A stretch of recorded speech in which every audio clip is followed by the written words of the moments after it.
Nagpasalamat ang Philippine National Police sa daang-daang libong nagtipon sa ikalawang araw ng relihiyosong pagtitipon sa Quirino Grandstand noong Nobyembre 17, 2025. Tinatayang umabot sa 600,000 ang dumalo, ngunit nananatiling maayos, tahimik at disiplinado ang kaganapan. The security plan of the Special Task Force Peace Rally was implemented accordingly and smoothly that resulted in zero incident where no untoward significant incident was reported throughout the duration of the event.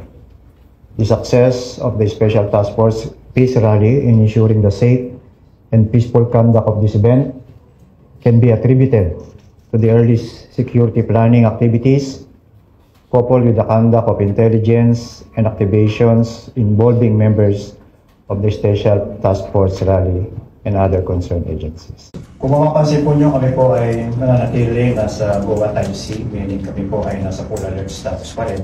Sapagkat ngayong umaga sa Mindiola, nag-deploy pa rin ang Manila Police District ng 167 personnel, kaunay ng mga patuloy ng mga accused protesta.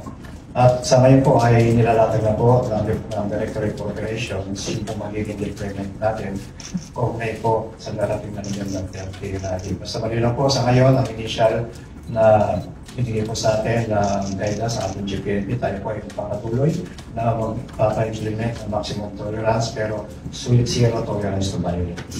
Binanggit ng PNP na malaking tulong ang kooperasyon ng publiko at ang kanilang pagsunod sa mga safety protocols upang mapanatili ang seguridad. Pinuri rin nila ang kanilang mga tauhan para sa kanilang profesionalismo at pagsunod sa prinsipyo ng maximum tolerance upang matiyak ang kaayusan. Patuloy na naka-full alert ang PNP at hinihikayat ang publiko na manatiling mapagmatsyag, sundin ang mga safety measures at i-report agad ang anumang kahina-hinalang aktibidad. Ipinagpatuloy din ng PNP ang pagpapalabas ng mga opisyal na updates para sa kaligtasan ng lahat. Mula rito sa Campo Crame, ako ang inyong PNN correspondent, Patrolman Rene J. Nerona, para sa Kulis News Express.